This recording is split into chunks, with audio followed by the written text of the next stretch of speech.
का new education hub teach by Kapil sir YouTube channel में आप सभी लोगों का स्वागत है।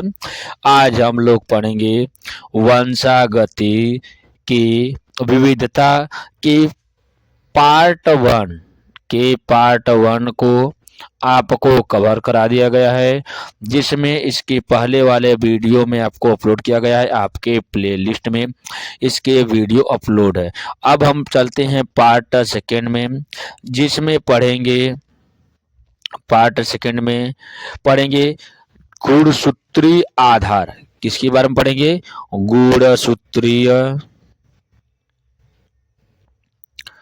गुणसूत्रीय आधार या क्रोमोसोमल बेसिक के बारे में हम लोग कंप्लीट डिस्कशन करेंगे। इसकी पार्ट वन में मेंडलवाद तथा कुछ ऐसे सिद्धांत थे जिसके ऊपर मेंडल का प्रयोग उसके ऊपर कार्य नहीं किए थे।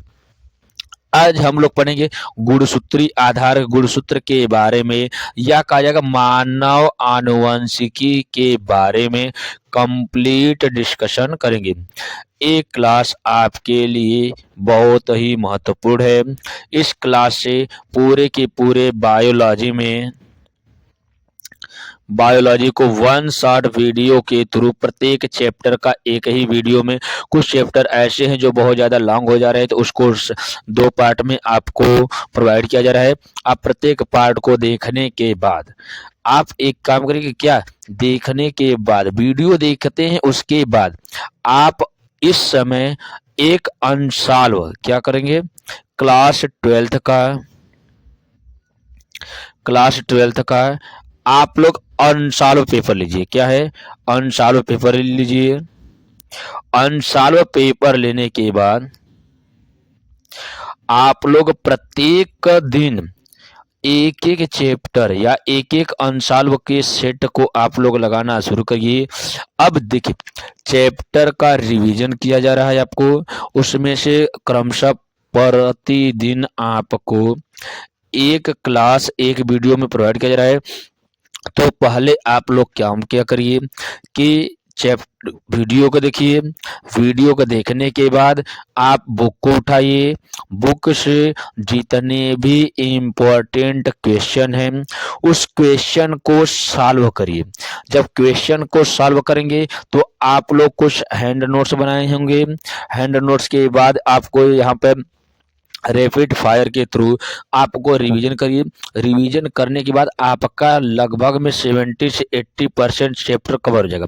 अब इसके आधार पर आप क्या करिए, आप लोग क्वेश्चन को सॉल्व करना शुरू करिए। किससे क्वेश्चन कहाँ पे मिलेंगे? अनसॉल्व पेपर में मिलेंगे। तो आप लोग एक एक करके अनसॉल्व 2025 कर लीजिएगा। अनसॉल्व को लेकर उसके बाद क्वेश्चन को करना शुरू करिए। तो आपके जितने भी उस चैप्टर से संबंधित जितने भी इंपॉर्टेंट क्वेश्चन बनेंगे, क्वेश्चन का आइडिया मिल जाएगा।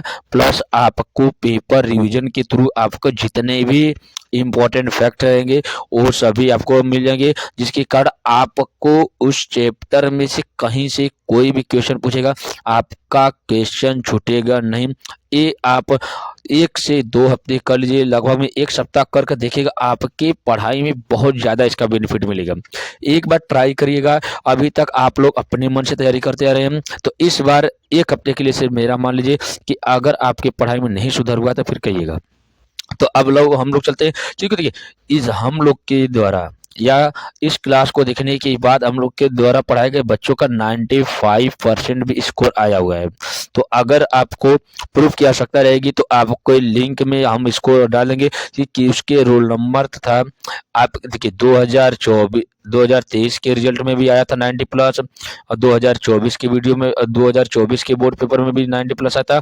तो आप लोग ध्यान दीजिए कि 90 प्लस 1-2 बच्चे नहीं है, 4-6 बच्चे ऐसे हैं जो इस क्लास को देखकर का 90 तथा 90 प्लस नंबर लाए हुए हैं। तो आप लोग अभी तक अपना करते आए हैं। अब थोड़ा सा ध्यान दीजिए क्योंकि समय बहुत ही कम बचा हुआ है और सिलेबस आपका बहुत अधिक है, उसको एक एक कर कवर करते हैं। तो अब हम लोग चलते हैं वंशागति के गुणसूत्री आधार के बारे में तो सबसे पहले इसमें देखा जाता है कि आनुवंशिकता का गुणसूत्री सिद्धांत क्या है। देखिए कहा जाता है कि प्रत्येक जीव, कहा जाता है कि जीवों में समानता और विविधता को उसके आसानी पूर्वक देखा जा सकता है। कहा जाता है कि जीवों में समानता तथा विभिन्नताओं को आसानी पूर्वक देखा जा सकता है।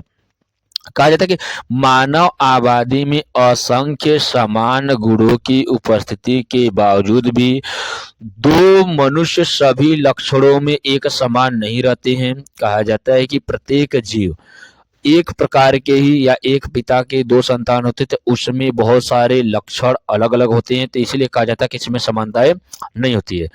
कहा जाता है कि ये जो क्या उनके पीढ़ी दर पीढ़ी संचरण का अध्ययन क्या कहलाता है, आनुवंशिकी कहलाता है। कहा जाता है कि एक पीढ़ी से दूसरे पीढ़ी में लक्षणों का स्थानांतरण का अध्ययन आनुवंशिकी या जेनेटिक्स कहलाता है। इन जीवों के लक्षण की उत्पत्ति का नियंत्रण जीवों की सहायता से होता है, जो उनके गुणसूत्रों पर क्रोमैटिन के रूप में केंद्रक के भीतर स्थित होते हैं।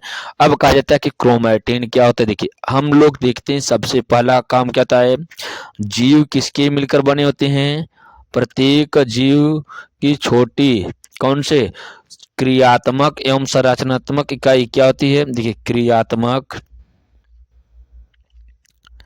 एवं संरचनात्मक इकाई, क्रियात्मक एवं संरचनात्मक इकाई कोशिका होती है। क्या होती है, कोशिका होती है, या कहा जाएगा कोशिका किसे कहते हैं, जीव की क्रियात्मक एवं संरचनात्मक इकाई क्या होती है, कोशिका होती है। तो अब कहा जाता है कि जब हम कोशिका के बारे में देखते हैं तो देखिए एक कोशिका हो गई, क्या हो गई, कोशिका हो गई। अब देखिए कोशिका के मध्य में क्या पाया जाता है, प्रत्येक कोशिका के मध्य में क्या होता है, उसके नियंत्रण कक्ष होते हैं, जिसे क्या कहा जाता है, केंद्रक कहा जाता है। केंद्रक की खोज कौन से साइंटिस्ट ने किया था, इसको आप लोग कमेंट बॉक्स में जरूर बताइएगा। तथा कोशिका की खोज कौन से साइंटिस्ट किए थे, इसको आप कमेंट बॉक्स में जरूर बताइएगा। उसमें से जीवित कोशिका की खोज और मृत कोशिका की खोज करने वाले साइंटिस्ट का नाम आप लोग कमेंट बॉक्स में जरूर बताइएगा। इसमें कहा जा रहा है कि केंद्रक की, केंद्रक में क्या पाया जाता है, एक धागे नुमा संरचना पाई जाती है। क्या हो जाती है, धागे नुमा संरचना पाई जाती है। इस धागे नुमा संरचना को क्रोमैटिन कहा जाता है। क्या आता है, क्रोमैटिन तंतु कहा जाता है। अब देखिए क्रोमैटिन तंतु जो होता है या कोशिका में पाया जाता है। इन्हीं क्रोमैटिन तंतु के क्या जाता है, क्रोमैटिन तंतु के मध्य में या तो इसी को क्रोमैटिन तंतु में क्या पाया जाता है, गुणसूत्री विकार पाया जाता है। क्या पाया जाता है, गुणसूत्री विकार, या तो इसी का नाम से क्रोमैटिन से ही गुणसूत्र का अंग्रेजी नाम क्या है, क्रोमोसोम। तो इन्हीं क्रोमैटिन तंतु से किसका निर्माण हुआ है, क्रोमोसोम का निर्माण हुआ है। और क्रोमोसोम की छोटी इकाई क्या कहलाती है, डीएनए होती है। और डीएनए की छोटी इकाई क्या होती है, जीन होती है। क्या होती है, जीन होती है। तो इस प्रकार से एक जीव से उसकी छोटी इकाई, अनुवंशिकता की सबसे छोटी इकाई क्या कहलाती है, जीन कहलाती है। इसका निर्माण कैसे हुआ, इसके बारे में हम लोग कंप्लीट डिस्कशन किए। अब हम लोग चलते हैं अपने सिलेबस की ओर, अपने पॉइंट वाइज देखते हैं। तो इसमें देखा कहा जा रहा है कि कोशिका के केंद्रक में एक धागेनुमा संरचना पाई जाती है, जिसे वाल्डेयर नामक वैज्ञानिक ने गुणसूत्र कहा जाता है कि गुणसूत्र का नाम सबसे पहले कौन से वैज्ञानिक ने दिए थे, वाल्डेयर नामक वैज्ञानिक ने। केंद्रक में एक धागेनुमा संरचना पाई जाती है, जिसको उन्होंने नाम क्या दिया, गुणसूत्र नाम दिए। सटन तथा बॉवेरी ने, कौन, सटन तथा बॉवेरी नामक वैज्ञानिक ने 1902 ईस्वी में एक सिद्धांत प्रतिपादित किया, जिसे आनुवंशिकता का गुणों की इकाई जीन के रूप में अर्धसूत्री विभाजन के समय गुणों की एक पीढ़ी से दूसरे पीढ़ी में स्थानांतरण को कहते हैं। कहा जाता है कि सटन और बॉवेरी ने एक सिद्धांत प्रतिपादित किया, जिसमें कहा गया कि आनुवंशिकता की गुणों की इकाई क्या होती है, जीन होती है। किस प्रकार से जीन होती है इसके बारे में हम लोग आपको अभी समझा दिए हैं। अब कहा जाता है कि देखिए, जब लैंगिक लक्षण या लैंगिक अंग की बात किया जाता है तो वहां पर सदैव कोशिकाओं का विभाजन किसके रूप में होता है, अर्धसूत्री विभाजन के द्वारा होता है।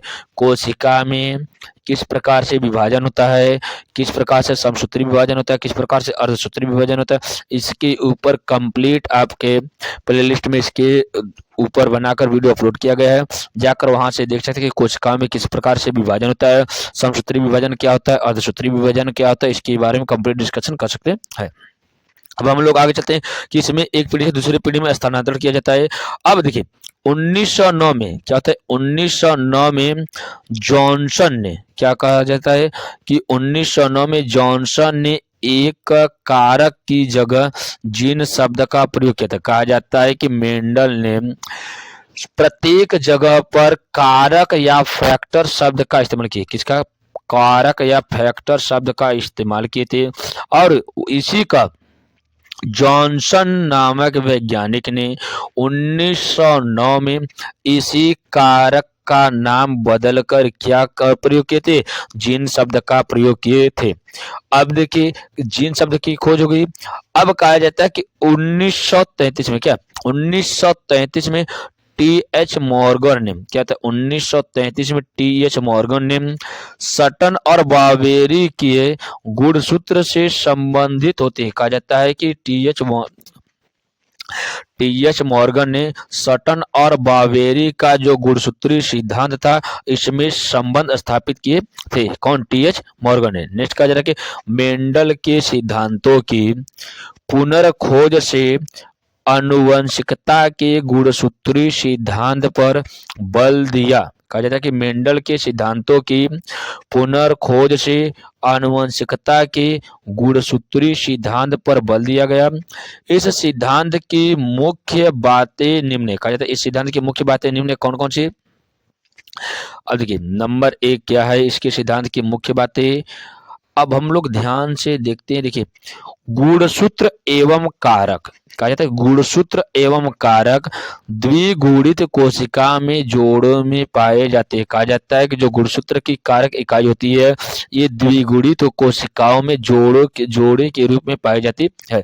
नेक्स्ट कहा जा रहा है कि गुणसूत्र एवं जीन युग्मकों को निर्माण के समय में अलग अलग हो जाते हैं। कहा जाता है कि गुणसूत्र की छोटी इकाई जीन होती है, जब इसके युग्मकों के निर्माण किया जाता है तो उस समय ये अलग अलग हो जाते हैं। देखिए आगे क्या है कि गुणसूत्र शब्द का प्रयोग वाल्डेयर ने किए थे, लेकिन आखिरकार आएगा कि गुणसूत्र की खोज कौन किया है। देखिए गुणसूत्र की खोज कौन किया है। अब देखिए गुणसूत्र की खोज स्ट्रॉसबर्गर नामक वैज्ञानिक ने की। कौन, स्ट्रॉसबर्गर नामक वैज्ञानिक ने की। अब देखिए खोज कोई और किया, खोज कौन किया, स्ट्रॉसबर्गर ने किया। बात आएगी कि आखिरकार इस खोज के बाद क्या किया जाता, गुणसूत्रों के नामांकन कौन किया था, वाल्डेयर नामक वैज्ञानिक ने था। लेकिन उसमें कहा जाता है कि इसके केंद्रक में पाए जाने वाले न्यूक्लियोप्रोटीन होते। कहा जाता है कि इसको केंद्रक में पाए जाने वाले न्यूक्लियोप्रोटीन होते जो कुंडलित धागे नुमा संरचना के रूप में दिखते हैं तथा विभाजन के समय यह संघनित होकर दंडाकार। देखिए जब ये विभाजन करते हैं तो इसका आकार कैसा हो जाता है, गुणसूत्र का दंडाकार हो जाता है। दूसरा कहा जाता है कि सर्पिलाकार हो जाता है, सर्पिलाकार हो जाता है। सर्पिलाकार के बाद कैसा हो जाता है, डंबलाकार, डंबलाकार के बाद तंतुनुमा, तंतुनुमा हो जाता है। कहा जाता है कि जैसे ही गुणसूत्र की संरचना कुंडलित धागे नुमा संरचना के रूप में दिखाई देती है, जो विभाजन के समय यह संघनित होकर, कहा जाता है कि विभाजन के समय ये क्या कहता है, संघनित मतलब जुड़ जाती है, जुड़कर दंडाकार डंडे के आकार का हो जाती है, सर्पिलाकार हो जाती है, सर्प के आकार की टेढ़ी मेढ़ी हो जाती है, फिर डंबलाकार डंबल के आकार की हो जाती है, तथा तंतुनुमा संरचना का निर्माण करती है, जिसमें इसकी लंबाई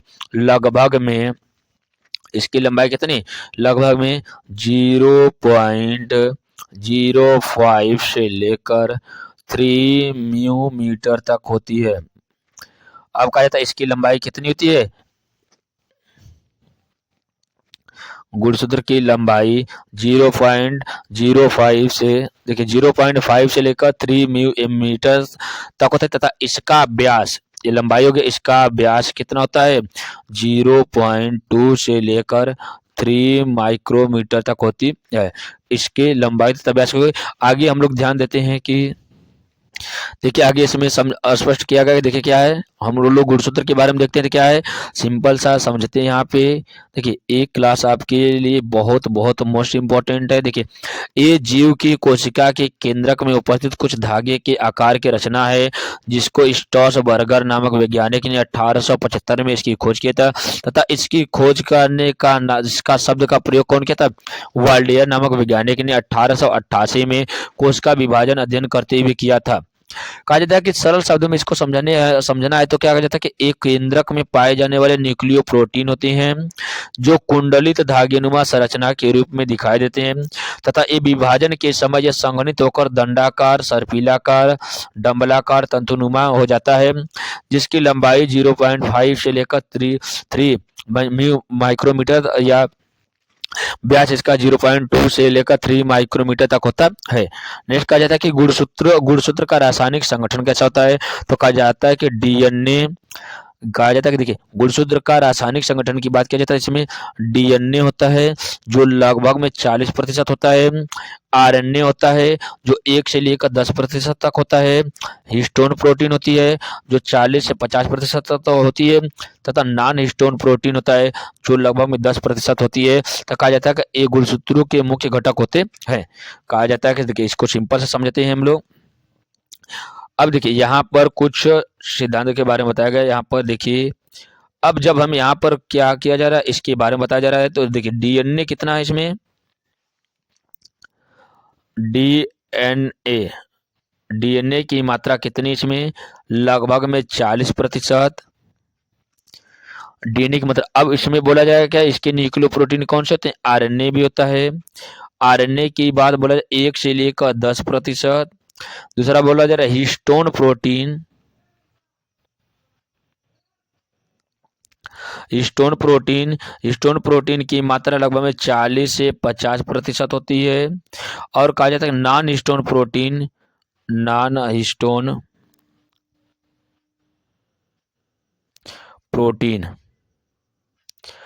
हिस्टोन प्रोटीन की मात्रा लगभग में 10% तक होती है।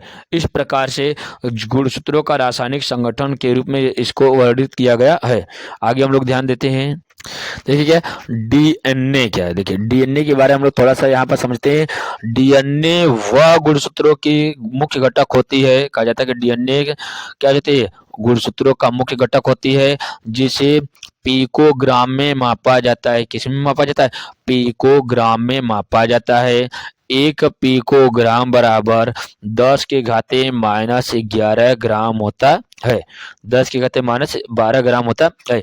मनुष्य की समस्त कोशिका में कुल मिलकर 100 ग्राम डीएनए होता है। कहा जाता है कि लगभग में मनुष्य के शरीर में या मनुष्य के शरीर की जो कोशिकाएं होती है इसमें लगभग में कितना 100 ग्राम डीएनए होता है, जिसकी कुल लंबाई कितनी होती है, कुल लंबाई कितना, देखिए कुल लंबाई 2.5 × 10 के घाते 10 होती है। देखिए 100 ग्राम का डीएनए है। देखिए 100 ग्राम का डीएनए ये क्या कहता है, एक दूसरे से कुंडलित होकर किस रूप में हो जाता है, लगभग में देखिए कितना है, लगभग में 2.5 से 2.5 2.5 से 3 अरब, क्या 2.5 से 3 अरब किलोमीटर लंबा है। क्या? 3 अरब। अब देखिए कितना लंबा हो सकता है। अब देखिए इतना बड़ा लंबा संरचना 100 ग्राम का जो हमारे एक छोटे से कोशिका में पाया जाता है। अब देखिए कैसे इसको हम लोग एग्जाम्पल के थ्रू समझते हैं कि अब देखिए इसको एकदम आसान समझे कि एक संदूक है। क्या होता है? एक संदूक है जो लगभग में 5 सेंटीमीटर 5 फीट लंबा, 5 फीट चौड़ा है।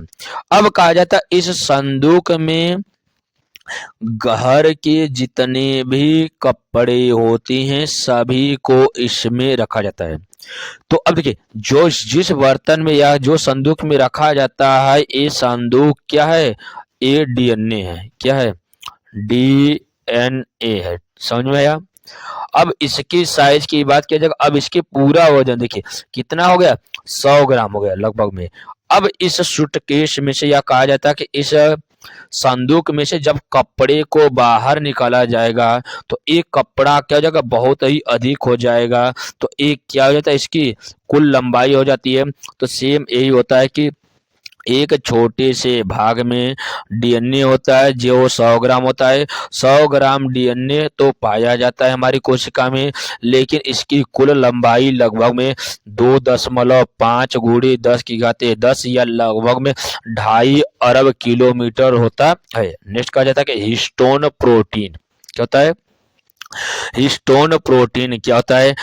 इन क्षारीय प्रोटीन में कहा जाता है कि एक प्रकार का क्षारीय प्रोटीन होता है जिसमें अर्जिनिन व लाइसिन जैसी क्षारीय अमीनो अम्ल की किसके द्वारा? अर्जिनिन व लाइसिन जैसे क्षारीय अमीनो अम्ल की मात्रा अधिक होती है। कहा जाता है कि हिस्टोन प्रोटीन में अर्जिनिन व लाइसिन जैसे क्षारीय अमीनो अम्ल की मात्रा अधिक होती है। सुकेंद्रकीय जीवों में कहा जाता है कि क्या? सुकेंद्रकीय जीवों में सुकेंद्रकीय कहा जाता है प्रोकैरियोटिक और यूकैरियोटिक के बीच संबंध के बारे में आपको अलग से वीडियो बनाकर आपके प्लेलिस्ट में अपलोड किया गया है, जहां से हम समझ सकते हैं सुकेंद्रकीय प्रोकैरियोटिक तथा यूकैरियोटिक के ऊपर अंतर को या उसके बारे में कंप्लीट डिस्कशन कर वीडियो अपलोड किया गया है, वहां से जाकर देख सकते हैं। कहा जाता है कि सुकेंद्रकीय जीवों में गुणसूत्रों में 5 प्रकार के हिस्टोन प्रोटीन होते हैं। अब कहा जाता है कि जो एक अष्टभागी अणु बनाते हैं। कहा जाता है कि ये जो सुकेंद्र की कोशिकाएं जीव होते हैं जिसमें 5 प्रकार के हिस्टोन प्रोटीन पाए जाते हैं जो एक अष्टभागी अणु बनाते हैं जो निम्न है। कौन कौन से?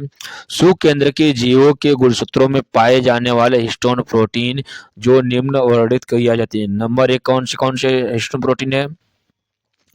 देखिए हिस्टोन प्रोटीन की बात किया जा रहा है यहाँ पे लाइसिन की अधिक मात्रा वाले। कहा जाता है कि लाइसिन की अधिक मात्रा वाले हिस्टोन प्रोटीन जिसको H1 या H5 H1 H2 H3 H4 कहा जाता है कि H1 और H5 को या हिस्टोन 1 और हिस्टोन 5 क्या पाया जाता है जिसमें लाइसिन की मात्रा अधिक होती है। इसका अणुभार लगभग में 23,000 होता है। और अगला क्या है कि जो क्षारीय व अमीनो अम्ल का अनुपात कहा जाता है कि क्षारीयता तथा अमीनो अम्ल का अनुपात कितना होता है? 5.4 का होता है। नेक्स्ट कहा जाता है कि लाइसिन की मात्रा कम वाला होता है तो इसमें H2A तथा H2B हिस्टोन प्रोटीन 2A और हिस्टोन प्रोटीन 2B। अब इसमें कहा जाता है कि इसके अणुभार कितना 13,960 H2A का है। H2B का कितना 13,774 होता है। नेक्स्ट इसकी अनुपात की बात की जाता है 1:4 और 1:7 का होता है जिसमें क्षारीय तथा अमीनो अम्ल का अनुपात होता है। नेक्स्ट क्या है? आर्जिनिन की अधिक मात्रा। क्या? आर्जिनिन की अधिक मात्रा के आधार पर कहा जाता है कि हिस्टोन प्रोटीन 3 और हिस्टोन प्रोटीन 4 होता है। तो हिस्टोन प्रोटीन की मात्रा 15,342 और 11,282 होती है जिसमें 1:8 होता है तथा 2:5 का अनुपात होता है। अब हम लोग चलते हैं ये हिस्टोन प्रोटीन के बाद नॉन हिस्टोन प्रोटीन।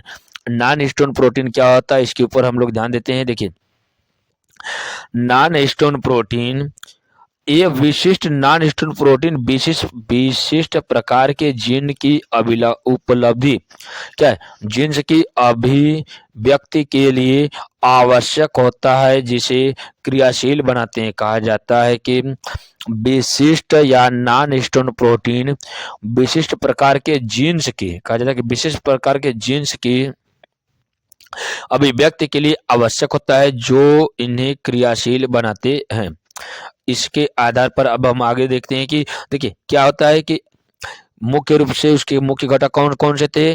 डीएनए थे। डीएनए की मात्रा कितनी थी, लगभग में 40% थी।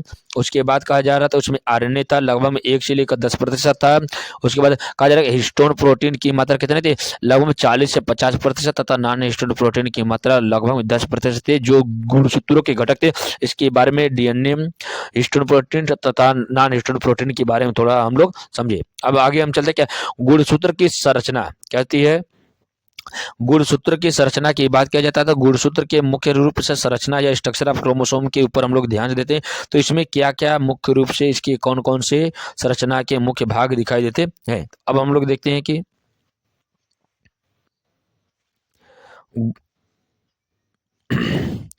संयुक्त सूक्ष्मदर्शी से देखने पर कहा जाता है कि संयुक्त सूक्ष्मदर्शी की से देखने पर प्रत्येक गुणसूत्र में निम्नलिखित भाग दिखाई देते हैं। कौन कौन से भाग दिखाई देते हैं इसके ऊपर हम लोग देखते हैं।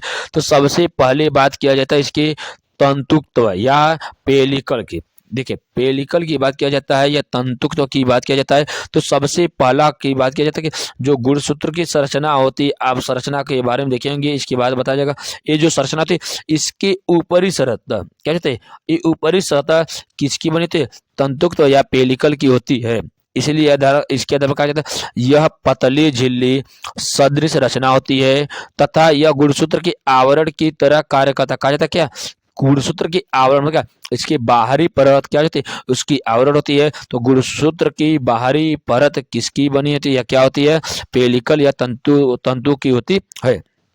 नेक्स्ट बात कहा जा रहा है कि आधार द्रव्य या मैट्रिक्स। देखिए आधार द्रव क्या होता है, नाम से पता चले आधार मतलब क्या, किसी भी पिंड की बीच वाला भाग क्या होता है, उसका आधार होता है। तो आधार या मैट्रिक्स कहा जाता है कि देखिए गुणसूत्र के अंदर, गुणसूत्र के अंदर गुणसूत्र के अंदर भरे सामग्री जैसे सदृश व अक्रिय तरल को ही मैट्रिक्स कहा जाता है। यह गुणसूत्र का संघनित होने में सहायता करता, कहा जाता है कि गुणसूत्रों को संघनित होने में सहायता कौन करता है, मैट्रिक्स या आधार द्रव करता है। यह उसके क्या जाता है अंदर भरे हुए समांगी, क्या जाता है इसके अंदर भरे हुए समांगी जैसे तरल जैली सदृश की या अक्रिय तरल को एक मैट्रिक्स कहा जाता है। ये क्या जाता है आधारभूत संरचना होती है। नेक्स्ट कहा जा रहा है कि गुणसूत्री तंतु या क्रोमोनेमेटा, क्रोमोनीमेटा या गुणसूत्री तंतु क्या होते हैं, तो क्रोमोनीमेटा को एक कहा जाता है, एक गुणसूत्र की संरचना होती है। इसके मध्य में एक कहा जाता है क्या, राउंडिंग से संरचना होती है जिसको क्या कहा जाता है, क्रोमोनीमेटा या गुणसूत्री तंतु कहा जाता है। इसको हम देखें कि आधार द्रव्य में क्या है, आधार द्रव्य में कुंडलित धागे क्या जाता है, कुंडलित धागे मतलब क्या, इसकी संरचना ऐसे उसमें जुड़ी होती है। तो कहा जाता है कि कुंडलित धागे के समान दो क्रोमैटिड्स या गुणसूत्री तंतु होते हैं। इन पर थोड़े थोड़े अंतराल के साथ गहरे रंग के क्रोमोमियर्स स्थित होते हैं। कहा जाता है कि इन पर थोड़े थोड़े अंतराल के साथ गहरे रंग के क्रोमोमियर्स स्थित होते हैं। क्रोमोमियर्स की संख्या व स्थिति सदैव निश्चित होती है। कहा जाता है कि इसकी संख्या सदैव निश्चित होती है। कहा जाता है कि ये थोड़ी थोड़ी अंतराल की कहा जाता है। ये देखिए ये दूसरे के बीच में गैप का स्थान बता रहा है कि इसीलिए कहा जाता है कि इसके बीच में थोड़ा सा थोड़े थोड़े अंतराल के साथ गहरे रंग के क्रोमोमियर्स स्थित होते हैं। इन्हीं क्रोमोमियर्स को कहा जाता है कि क्रोमोमियर्स की संख्या व स्थिति सदैव निश्चित होती है। आगे हम लोग देखते हैं कि एक गुणसूत्र के मुख्य रूप से उसके भाग होते हैं। आगे देखिए क्या है, गुणसूत्र बिंदु या कहा जाता है कि सेंट्रोमियर्स। सेंट्रोमियर्स क्या होते हैं, देखिए गुणसूत्र बिंदु। अब देखिए कहा जाता है कि दो गुणसूत्रों के, देखिए गुणसूत्र क्या है, गुणसूत्र की संरचना के यहाँ पर एक छोटी सी बिंदु की संरचना होती है, उसके बाद दूसरा बिंदु, दूसरा कोई भी तंतु जुड़ा रहता है। तो एक जो तंतु जुड़ा होता है इसी के बीच में एक क्या जाता है, एक बिंदु या प्राथमिक संकीर्ण होता है जिसको गुणसूत्र बिंदु कहा जाता है। अब हम लोग ध्यान से देखते हैं कि देखिए गुणसूत्र बिंदु में इसे प्राथमिक संकीर्ण भी कहते हैं, क्योंकि सूत्री विभाजन की प्रावस्था कहा जाता है कि गुणसूत्री विभाजन की प्रावस्था जो प्रोफेज में गुणसूत्री पदार्थ अत्यंत ही पतले तंतुओं के रूप में दिखाई देते हैं। कहा जाता है कि इनमें गुणसूत्री पदार्थ या अत्यंत ही पतले तंतु के रूप में दिखाई देते हैं, जिन्हीं संरचना को गुणसूत्रीय बिंदु कहते हैं। गुणसूत्र इन बिंदुओं द्वारा तर्क तंतुओं से जुड़ा रहता है। कहा जाता है कि गुणसूत्र इन बिंदुओं द्वारा देखिए तर्क तंतु या स्पेंडल फाइबर से जुड़ा होता है। गुणसूत्र बिंदु की स्थिति के आधार पर गुणसूत्र मध्य केंद्र की, उप मध्य केंद्र की या अग्र बिंदु या अंत केंद्र की होती है। कहा जाता है कि गुणसूत्र बिंदु की स्थिति के आधार पर गुणसूत्र मध्य केंद्र की, मेटासेंट्रिक, उप मध्य केंद्र की, सब मेटासेंट्रिक, अग्र बिंदु की या एक्रोसेंट्रिक या अंत केंद्र की या टीलोसेंट्रिक होते हैं। इस आधार पर किसको, गुणसूत्रों की स्थिति के आधार पर उसको वर्णित किया गया है। अगला देखते हैं द्वितीयक संकीर्णन। कुछ गुणसूत्रों पर प्राथमिक संकीर्णन के अलावा द्वितीयक संकीर्णन भी पाया जाता है, जिसके फलस्वरूप गोल घुंडी के समान संरचना की सैटेलाइट का निर्माण करती है। कहा जाता है कि सैटेलाइट क्या जाती है, ये जब कहा जाता है कि द्वितीयक प्राथमिक, ये देखिए प्राथमिक एक मुख्य गुणसूत्र हो गया। इसके बाद कहा जाता है कि एक छोटे से कहा जाता है कि इसके द्वितीय गुणसूत्री बिंदु था, गुणसूत्री बिंदु के आधार पर एक और सैटेलाइट क्या होता है, द्वितीयक, या कहा जाता है कि इसके मुख्य भाग जुड़े होते हैं गुणसूत्र के। इसके बाद इसी से जुड़ा हुआ एक तीसरा होता है, तो इसमें क्या होता है, देखिए मेटासेंट्रिक पाया जाता है। इसके इस प्रकार से जुड़ा रहता है, इसकी संरचना को गुणसूत्री तंतु कहा जाता है। गुणसूत्री तंतु के बीच में रिक्त स्थान होता है, इसके बीच में तरल पदार्थ पाया जाता है जिसको मैट्रिक्स कहा जाता है। इसकी बाहरी परत को पेलिकल कहा जाता है। अब इसके देखिए, अब इस क्षेत्र को, अब दोनों जोड़ों को जोड़ने वाले संरचना को द्वितीयक संकीर्ण कहा जाता है। अब इसके बीच में ये जो संरचनाएं पाई जाती है इसी को क्या कहता है, सैटेलाइट कहा जाता है। तो कहा जाता है कि जो सैटेलाइट होते हैं एक घुंडी की संरचना के समान संरचना होती है जिससे सैटेलाइट का निर्माण होता है। एक गुणसूत्र की प्रमुख रचना थी। अब हम लोग इसको चित्र के द्वारा समझते हैं। देखिए क्या है, पहली परत को क्या कहा गया था, अभी सैटेलाइट था, क्या पेलिकल था। पेलिकल के मध्य में तरल पदार्थ पाया जाता है जिसको मैट्रिक्स कहा जाता है। अब इसके बीच में धागे नुमा कुंडली संरचना होती है जिसे गुणसूत्री तंतु कहा जाता है। इसके बीच में रिक्त स्थान होता है। अब कहा जाता है इसके बीच में क्या, क्रोमोमियर्स होता है। क्रोमोमियर्स की संरचना यहाँ पर बताई गई है। नेक्स्ट कहा जाता है देखिए, इन दोनों, इसको और इस भाग, छोटे बड़े भागों को जोड़ने के लिए क्या पाया जाता है, गुणसूत्री बिंदु हो जाता है जिसको प्राथमिक संकीर्णन कहा जाता है। अब इसके बाद में एक और परत पाई जाती है जिसको कहा जाता है द्वितीयक संकीर्णन कहा जाता है।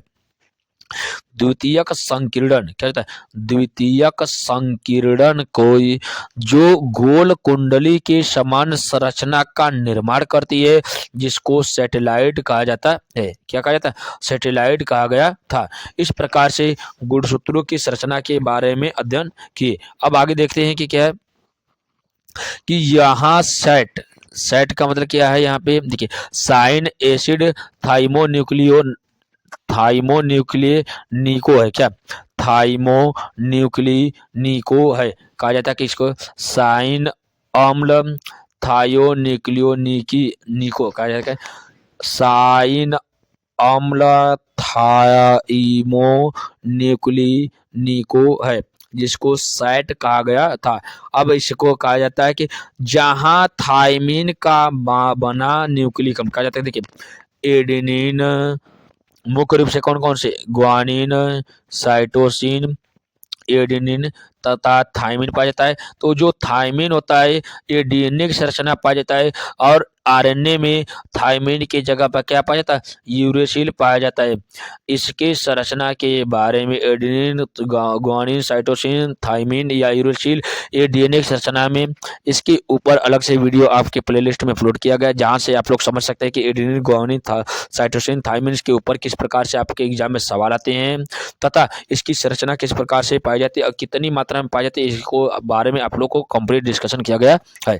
आगे हम लोग देखते हैं कि ये थाइमिन का बना न्यूक्लिक अम्ल डीएनए नहीं होता है, क्योंकि कोशिका के बाद यह न्यूक्लियोलस को बनाने में महत्वपूर्ण भूमिका अदा करती है। मनुष्य में 23 जोड़े गुणसूत्र होते हैं, जिनमें गुणसूत्रों की संख्या 13, 14, 15, 21 और 22 सेट गुणसूत्र का उदाहरण होते हैं। कहा जाता है कि ये कौन कौन से 13, 14, 15, 21 तथा 22 सेट गुणसूत्र का निर्माण करते हैं। सेट गुणसूत्र क्या होते हैं, तो कहा जाता है कि देखिए, जहां थाइमिन का बना न्यूक्लिक अम्ल डीएनए नहीं होता, कहा जाता है कि इसमें जो डीएनए किसका बना होता है, थाइमिन का बना होता है, लेकिन उसमें मुख्य भाग कौन से 13, 14, 15, 21 और 22 ऐसे हैं जो न्यूक्लिक अम्ल तो होते हैं, लेकिन थाइमिन का न बनकर किसकी बने होते हैं, अलग प्रकार के यूरेसिल के बने होते हैं। अगला क्या है, अंतःखंड या टीलोमियर कहा जाता है, अंतःखंड या टीलोमियर कहा जाता है। कहा जाता है कि गुणसूत्र के अंतिम छोरों पर या सिरों के अंतःखंडों को टीलोमियर्स या अंतःखंड कहा जाता है। नेक्स्ट क्या है कि केंद्रिका संगठन क्या होती है, देखिए, केंद्रिक संगठन द्वितीयक संकुचन के वे क्षेत्र हैं जिनमें 85 यस, 18 यस तथा 28 यस राइबोसोमल आरएनए व कोडित करने वाले जीन पाए जाते हैं। कहा जाता है कि केंद्रीय संगठन ये क्या होते हैं, केंद्र की संगठन द्वितीयक संकुचन के वे क्षेत्र होते हैं जिसमें 58 यस, 18 यस तथा 28 यस राइबोसोमल आरएनए व कोडित करने वाले जीन पाए जाते हैं। आगे देखा जाता है कि इस प्रकार से क्या किया जाए, गुणसूत्रों की संरचना के बारे में अध्ययन किया गया। आगे देखिए है कि गुणसूत्रों के प्रकार क्या है। देखिए, गुणसूत्र के प्रकार क्या होते हैं कि टाइप ऑफ क्रोमोसोम, कहा जाता है कि गुणसूत्र मुख्य रूप से कितने प्रकार के होते हैं, 2 प्रकार के होते हैं। कौन से, कायिक या लिंगी, क्या जाता है, कायिक या स्वजात गुणसूत्र, या इसी को कहा जाता है ऑटोसोम कहा जाता है। ऑटोसोम व सेक्स क्रोमोसोम के ऊपर कभी आपके शॉर्ट नोट्स आते हैं, तो इसको हम लोग ध्यान से देखते हैं कि देखिए, प्रत्येक पॉइंट आपके एग्जाम पॉइंट ऑफ व्यू से मोस्ट इंपॉर्टेंट होते हैं, इसलिए प्रत्येक पॉइंट पर उतना ही फोकस करना है। इसमें किसी भी प्रकार के किसी भी पॉइंट को स्किप नहीं करना है, क्योंकि स्किप कर देंगे तो यहाँ पे आपको समझ में नहीं आएगा। तो आगे देखते हैं, गुणसूत्रों के प्रकार में देखा जाता है तो ये 2 प्रकार का होता है, कायिक या स्वजात गुणसूत्र होते हैं, या कहा जाता है कि लिंग गुणसूत्र। देखिए, कहा जाता है कि वे गुणसूत्र जो लिंग को छोड़कर, कहा जाता है कि ऐसे गुणसूत्र होते हैं जो लिंग को छोड़कर, लिंग का मतलब क्या है, जो आपका एक्स और वाई क्रोमोसोम होते हैं, या इसको कहा जाता है कि लिंग गुणसूत्रों को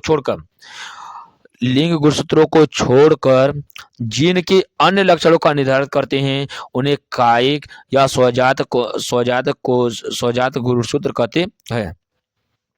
आगे देखिए क्या है कि कहते हैं, अब कायिक गुणसूत्र नर व मादा दोनों प्रकार के जीनों में समान होते हैं, जिसे अलिंग सूत्र भी कहा जाता है। कहा जाता है कि ऑटोसोम की संख्या नर में व मादा में दोनों प्रकार के जीनों में समान होती है। बाकी जो रहता है, नेक्स्ट क्या जाता है कि समान का तात्पर्य क्या है, इसमें 22 जोड़े नर में वह 22 जोड़े मादा में पाई जाती है। तो कहा जाता है कि नर व मादा में इसकी संख्या बराबर होती है, तो टोटल होने चाहिए जोड़े में कितने, 23 जोड़े, या संख्या में 46 होने चाहिए। तो इसमें संख्या की बात किया जाएगा तो 44 जो क्रोमोसोम होते हैं यह ऑटोसोम होते हैं या स्वजात गुणसूत्र होते हैं। बचा शेष 2 कौन कौन से, आपका एक्स और वाई क्रोमोसोम, ये क्या कहलाते हैं, लिंग गुणसूत्र कहलाते हैं। तो आगे हम लोग देखते हैं लिंग गुणसूत्र क्या होते हैं। देखिए, लिंग गुणसूत्र की ओर हम लोग चलते हैं, तो क्या है लिंग गुणसूत्र, सेक्स क्रोमोसोम लिंग निर्धारित करने वाले गुणसूत्र को लिंग गुणसूत्र कहते हैं। इन्हें हेटेरोसोम कहा जाता है। हेटेरोसोम किसे कहा जाता है? सेक्स क्रोमोसोम को हेटेरोसोम कहा जाता है। अब कहा जाता है कि क्योंकि लिंग गुणसूत्र नर एवं मादा दोनों में अलग अलग होते हैं, ये क्रमशः यक्ष तथा वाई क्रोमोसोम कहलाते हैं। कहा जाता है कि लिंग गुणसूत्र कौन से होते हैं? एक यक्ष होता है और एक वाई होता है। मनुष्य में लिंग निर्धारण इन्हीं गुणसूत्रों के द्वारा नर में यक्ष वाई, देखिए नर के जो क्रोमोसोम होते हैं या यक्ष वाई का दोनों गुणसूत्र होते हैं, जबकि मादा में केवल एक्स एक्स प्रकार के गुणसूत्र मिलते हैं। अब देखते हैं कि गुणसूत्रों के प्रकार हो गए। अब कितने प्रकार के थे? 2 प्रकार के थे। अब हम लोग पढ़ते हैं गुणसूत्रों के कार्य क्या होते हैं।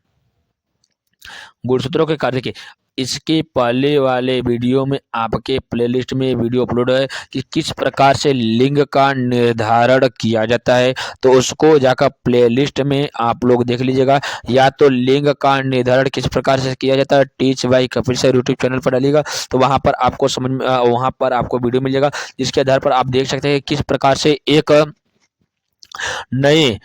एक शिशु का या किस प्रकार से नर व मादा से क्रोमोसोमों का या क्या जाता है कि वहां पर बच्चे का नर व मादा से लड़के व लड़की की संभावना होने का दर्शाया गया है। अब हम लोग चाहते हैं गुणसूत्र का कार्य। गुणसूत्र का कार्य क्या होता है? गुणसूत्र पर उपस्थित जीन्स आनुवंशिकी लक्षण के बाहर होते हैं। कहा जाता है कि गुणसूत्र पर उपस्थित जीन्स आनुवंशिक लक्षणों के वाहक होते हैं। इस कारण गुणसूत्र आनुवंशिक वाहक कहलाते। कहा जाता है कि गुणसूत्र पर उपस्थित जीन्स आनुवंशिक लक्षणों के वाहक होते हैं। कहा जाता है कि ये सदैव जो जीन्स होते हैं गुणसूत्र के, वह आनुवंशिक लक्षणों के वाहक होते हैं। कहने का तात्पर्य यहाँ पर है कि जो गुणसूत्रों के आधार पर ही एक संतति से दूसरी संतति में उसके आनुवंशिक लक्षणों का स्थानांतरण किया जाता है, इसलिए कहा जाता है कि गुणसूत्रों पर उपस्थित जीन्स आनुवंशिक लक्षणों के वाहक होते हैं। इस कारण गुणसूत्र आनुवंशिक वाहक कहलाते हैं। गुणसूत्रों के प्रतिलिपिकरण से संतति गुणसूत्र बनते हैं जो संतति कोशिकाओं में पहुंचते हैं। इनके डीएनए में विभिन्न क्रिया हेतु विशेष कूट के रूप में संदेश निहित होते हैं। कहा जाता है कि इसमें विशेष प्रकार के कूट निहित होते हैं। अगर देखिए क्या है वंशागति का जीनीवाद क्या होता है, तो वंशागति का जीनीवाद में देखा जाता है कि देखिए जेनिक थ्योरी ऑफ इनहेरिटेंस में देखा जाता है कि क्या है कि वंशागति के गुणसूत्रीवाद की मान्यता का समाप्त होना। कहा जाता है कि वंशागति के गुणसूत्रीवाद क्या था? गुणसूत्रीवाद के बारे में देखिए वंशागति के गुणसूत्रीवाद की मान्यता की समाप्ति होने तक माना जाता है। कहा जाता है कि जो वंशागति की जीनीवाद है उसमें कहा जाता है कि वंशागति की गुणसूत्रीवाद की मान्यता गुणसूत्रीवाद की मान्यता समाप्त होने पर गुणसूत्रीवाद क्या हो जाता है? तो कहा जाता है कि मेंडल के कारकों का जोड़ा कौन कौन से थे? समजात गुणसूत्र। कहा जाता है कि ऐसे गुणसूत्र जो क्या होते हैं एक दूसरे के समजात थे, तो समजात गुणसूत्रों के बारे में मेंडल ने प्रयोग किए थे, तो के जोड़े में भौतिक रूप में स्थित होता है। अतः यह कहा जा सकता है कि समजात गुणसूत्र के जोड़े के प्रत्येक गुणसूत्र पर एक एक कारक उपस्थित होता है। कहा जाता है कि समजात गुणसूत्रों पर एक एक कारक उपस्थित होते हैं, लेकिन इसके पहले कारक शब्द का इस्तेमाल किए थे, लेकिन इसी को वालियर ने क्या किए थे? इसी को जीन नाम दिए थे। अब कहा जाता है कि क्या अर्धसूत्री विभाजन की प्रक्रिया के दौरान समजात गुणसूत्रों का ही पृथक्करण तथा स्वतंत्र आविर्भाव होता है। कहा जाता है कि अर्धसूत्री विभाजन की प्रक्रिया के दौरान इस समजात गुणसूत्रों का ही पृथक्करण या स्वतंत्र आविर्भाव होता है, जिसको पता चलता है कि गुणसूत्र भी मेंडल के कारणों का वाहक होता है। कहा जाता है कि गुणसूत्रों के आधार पर भी बताया गया था कि इसके ऊपर भी मेंडल के नियम या मेंडल के कारक वाहक होते हैं। इस प्रक्रिया को गुणसूत्रीवाद में समझाया गया था। तो इसमें पढ़ा जाता है कि वंशागति के जीनीवाद में क्या होता है, किसमें देखा जाता है कि इस जब देखिए क्या, जब वैज्ञानिक ने इस तथ्य की जानकारी प्राप्त की, किसकी, वंशागति के जीनीवाद की, तो कहा जाता है कि आनुवंशिक लक्षणों की संख्या गुणसूत्रों की संख्या से कहीं अधिक होती है। कहा जाता है कि आनुवंशिक जो लक्षण होते हैं उसकी संख्या गुणसूत्रों की संख्या से अधिक होती है, एवं मेंडल के कारक गुणसूत्रों से बहुत छोटा और इनमें उपस्थित होता है। इन कारकों को सन 1909 में डब्ल्यू जॉनसन, कहा जाता है कि जो जॉनसन ने जिन शब्द का नामकरण करके प्रतिपादित किया था। कहा जाता है कि गुणसूत्र में जो कारक के शब्द का इस्तेमाल गुणसूत्री वाहक में कौन किए थे, मेंडल ने किए थे। इसी को क्या, कारक शब्द का इस्तेमाल न कर जीन्स शब्द का इस्तेमाल कौन किए थे, जॉनसन ने किए थे। तो कहा जाता है कि जिस प्रकार से पृथक्करण तथा स्वतंत्र अभिवन में गुणसूत्रीवाद का सिद्धांत दिए थे मेंडल ने, उसी प्रकार से जॉनसन ने उसी गुणसूत्री के छोटे इकाई को, जिसको मेंडल ने कारक दिया था, इसी के गुणसूत्रों की छोटी, बहुत छोटे तथा उसमें उपस्थित उनके कारकों को डब्ल्यू वेट्स जॉनसन ने जीन्स का नाम दिए थे, जिसको उसको जीनीवाद कहा जाता है।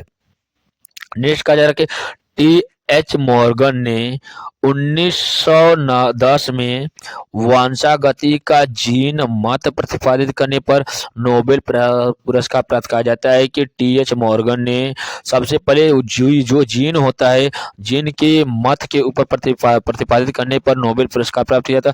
इस मत के अनुसार निम्न घटनाएं थी, कौन कौन से, जीन्स माल के, कहा जाता है कि क्या, जीन्स माला के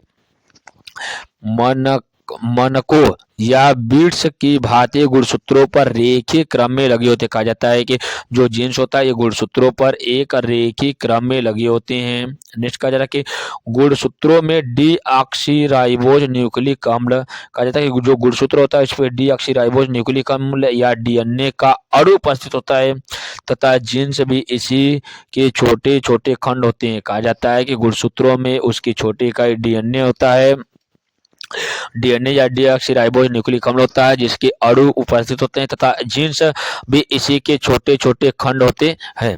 नेक्स्ट कहा जा रहा है कि जो जीन एक भौतिक इकाई है जो एक पीढ़ी से दूसरे पीढ़ी में स्थानांतरित होता रहता है। नेक्स्ट कहा जा रहा है कि सभी जीवों में जीन्स की संख्या गुणसूत्रों की संख्या से कभी अधिक होती है। कहा जाता है कि सभी जीवों में जीन्स की संख्या गुणसूत्रों की संख्या से कहीं अधिक होती है।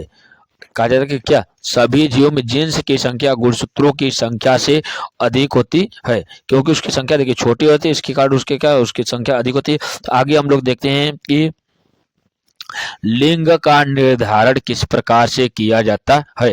तो कहा जा रहा है कि जंतुओं में लिंग, पहले हम देखते हैं कि लिंग का निर्धारण किस में किया जाता है। तो लिंग के निर्धारण शब्द का इस्तेमाल किया जाता है कि जीव के आरंभ, क्या, जीवन के आरंभ में किसी जीव के लिंग का अस्थायीकरण लिंग निर्धारण कहलाता है। कहा जाता है कि जीवन के आरंभ में किसी जीव के लिंग का अस्थायीकरण, मतलब लिंग कैसा है, नर है या मादा है, इसके बारे में निर्धारण करना लिंग निर्धारण कहलाता है।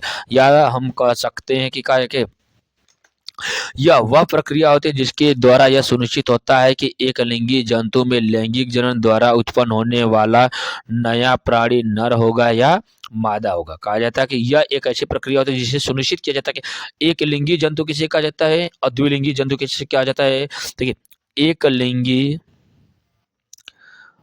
लिंगी तथा द्विलिंगी, देखिए एक लिंगी मतलब क्या, ऐसे जीव जिनके शरीर में केवल एक ही लिंग मौजूद होते हैं वे एक लिंगी होते हैं। जैसे उच्च वर्ग के जितने भी जंतु होते हैं सभी एक लिंगी होते हैं। जैसे कहा जाता है ऐसे जिसमें नर व मादा दोनों अलग अलग होते हैं उसे एक लिंगी जंतु कहा जाता है। दूसरा क्या, द्विलिंगी मतलब क्या, ऐसे जीव जिनके शरीर में दोनों लिंग, कौन से, नर व मादा दोनों लिंग पाए जाते हैं उसे द्विलिंगी कहा जाता है। जैसे एग्जाम्पल में हम लोग देखते हैं कि जोंक व केचुआ एक ऐसा होता है जिसमें नर व मादा दोनों लिंग पाए जाते हैं, तो ये द्विलिंगी प्राणी होते हैं। बाकी जितने भी उच्च वर्ग के जंतु होते हैं सभी के सभी एक लिंगी जंतु होते हैं। आगे हम लोग देखते हैं कि जंतुओं में लिंग का निर्धारण क्या है। ये तो लिंग का निर्धारण समझे। अब हम देखते हैं कि जंतुओं में लिंग का निर्धारण किस प्रकार से होता है। तो जंतुओं में लिंग का निर्धारण किस प्रकार से होता है हम लोग यहाँ पर समझते हैं। देखिए लैंगिक जनन, देखिए जनन की प्रक्रिया के बारे में या जनन पर कंप्लीट वीडियो आपके प्लेलिस्ट में अपलोड किया गया है, जहां से आप लोग उसको देखकर आप प्राप्त कर सकते हैं किस प्रकार से जनन में लैंगिक जनन, कायिक जनन और उसके बाद अलैंगिक जनन, उसके अंतरों को तथा उसको एग्जाम्पल के द्वारा समझाया गया है। वहां से जाकर वीडियो अपलोड किया गया है, वहां से आपको लोग प्लेलिस्ट में है, जहां से आप देखकर अपने कंफ्यूजन को क्लियर कर सकते हैं। कहा जाता है कि लैंगिक जनन में कहा जाता है कि लैंगिक जनन में अगुणित शुक्राणु, अगुणित में क्या, ऐसा शुक्राणु जो मतलब उसका खंडन किया जाता है। देखिए 2n ए क्या होते हैं, ए डिप्लॉयड होते हैं या कहा जाता है ए गुणित होते हैं। कैसे होते हैं, ए गुणित होते हैं। तो जब इसको दो भागों में ये क्या जो एन होता है इसको दो भागों में बांटा जा सकता है कि एक भाग यहाँ पर हो जाएगा और एक भाग यहाँ पर हो जाएगा। अब ये जो लक्षण होते हैं ये आपस में क्या कहलाते हैं, अगुणित कहलाते हैं। तो इसीलिए कहा जाता है कि ऐसे लक्षण होते हैं जो अगुणित होते हैं। तो ये अगुणित होते हैं। शुक्राणु तथा अंडाणु के संयुग्मन से द्विगुणित युग्मनज का निर्माण होता है। तो कहा जाता है कि अगुणित मतलब एक अगुणित एक नर और एक मादा मिलकर द्विगुणित का निर्माण करते हैं, इसी को कहा जाता है द्विगुणन युग्मनज का निर्माण होता है। द्विगुणन निर्माण के बाद कहा जाता है कि इसी युग्मनज के भ्रूणीय विकास में नई संतान का शरीर बनता है। युग्मक कोशिका शुक्राणु जो स्पर्म तथा अंडाणु क्रमशः वृषण तथा अंडाशय में अर्धसूत्री विभाजन द्वारा युग्मक जनन का नाम प्रक्रिया से बनता है। पुरातन काल से कहा जाता है, पुरातन काल से ही मनुष्य की यह जानने की जिज्ञासा रही है कि संतान नर होगा कि मादा होगा।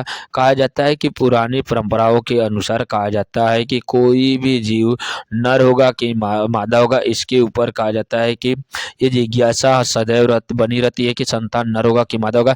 पिछली शताब्दी तक मनुष्य की यह विचारधारा रही है कि गर्भावस्था के समय स्त्रियों को चंद्रमा की स्थिति, भ्रूण के पालन पोषण, हवा की दिशा, ताप इत्यादि का प्रभाव संतान में लिंग का निर्धारण करता है। कहा जाता है कि पहले के लोगों की धारणा थी कि स्त्रियों को चंद्रमा की स्थिति, भ्रूण के पालन पोषण तथा हवा की दिशा, ताप इत्यादि का प्रभाव संतान में लिंग निर्धारण करता है। कहा जाता है कि लिंग का निर्धारण किस प्रकार से होता है, इसके ऊपर कंप्लीट वीडियो आपको प्लेलिस्ट में अपलोड किया गया है, वहां से जाकर आप देख सकते हैं। अब इसमें कहा जाता है कि पहले के लोगों की अलग अलग धारणाएं थी कि किस प्रकार से इसमें है, सभी को पॉइंट को हम लोग समझ चुके हैं। अब देखा जाता है, देखिए एक जंतु में नर युग्मक होते हैं और मादा युग्मक होते हैं। नर युग्मक और मादा युग्मक के मिलने से किसका निर्माण होता है, उसके भ्रूण का क्या होता है, युग्मनज का निर्माण होता है। अब युग्मनज के निर्माण के बाद की क्रिया को क्या कहा जाता है, निषेचन की क्रिया। तो निषेचन के बाद क्या जाता है, वहां पर भ्रूण का निर्माण होता है। भ्रूण से क्या जाता है, जब भ्रूण परिपक्व होना शुरू हो जाता है तो उस समय एक शिशु का निर्माण होता है। जब शिशु क्या जाता है धीरे धीरे परिपक्व होना शुरू हो जाता है तो परिपक्व होकर एक बच्चे का रूप ले लेता है। तो इस प्रकार से किसी भी जंतु में लिंग का निर्धारण होता है।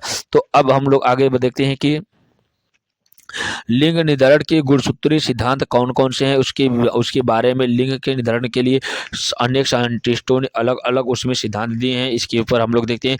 तो देखिए इसमें जितने भी पॉइंट है सभी के सभी पॉइंट आपके एग्जाम पॉइंट ऑफ व्यू से मोस्ट इंपॉर्टेंट है। इसलिए क्लास अच्छी लग रही है तो अपने मित्रों को शेयर करिए, क्योंकि इससे आसान और इससे सस्ता आपको निःशुल्क शिक्षाएं ऐसे नहीं मिल सकती है।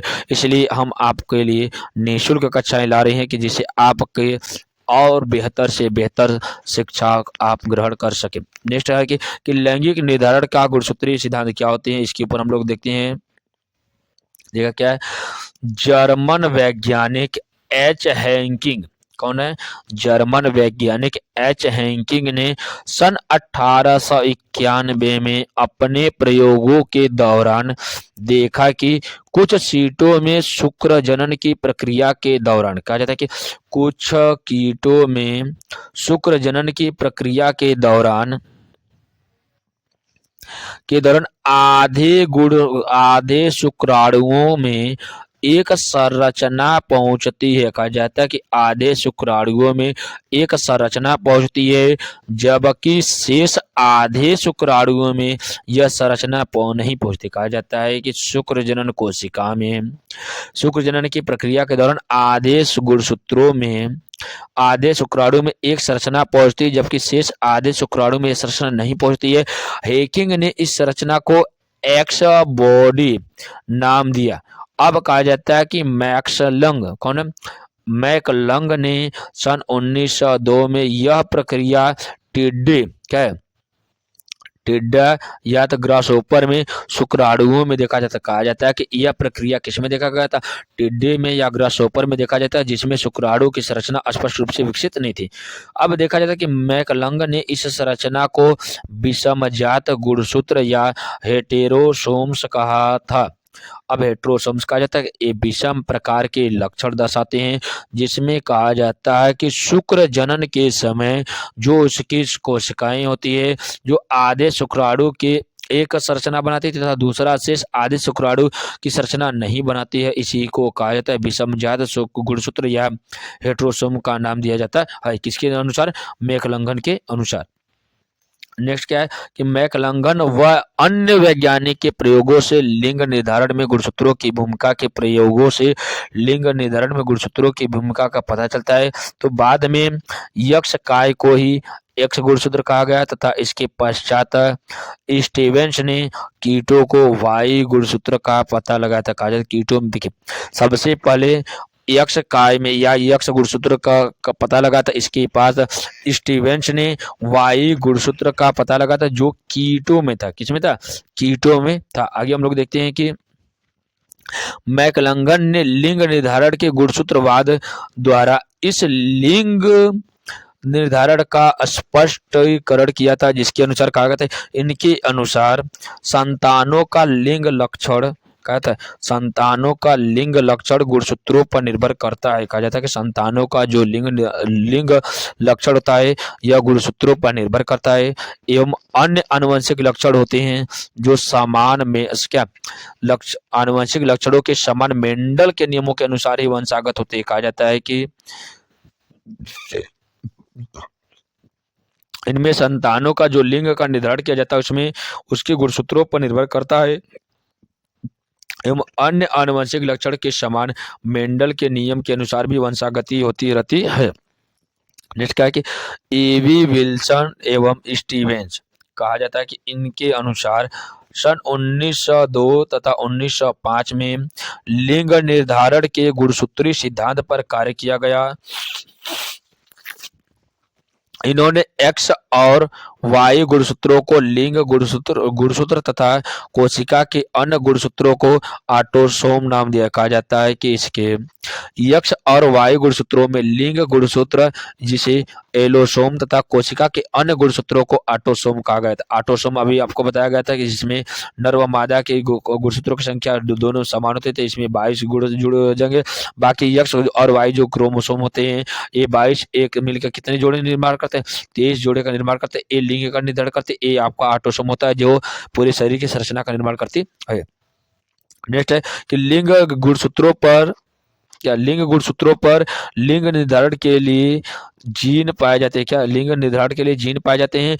यक्ष गुणसूत्र मादा निर्धारण जीन्स का वाहक तथा वायु गुणसूत्र, देखिए यक्ष मादा का तथा वायु गुणसूत्र नर निर्धारण जीन्स का वाहक करता है।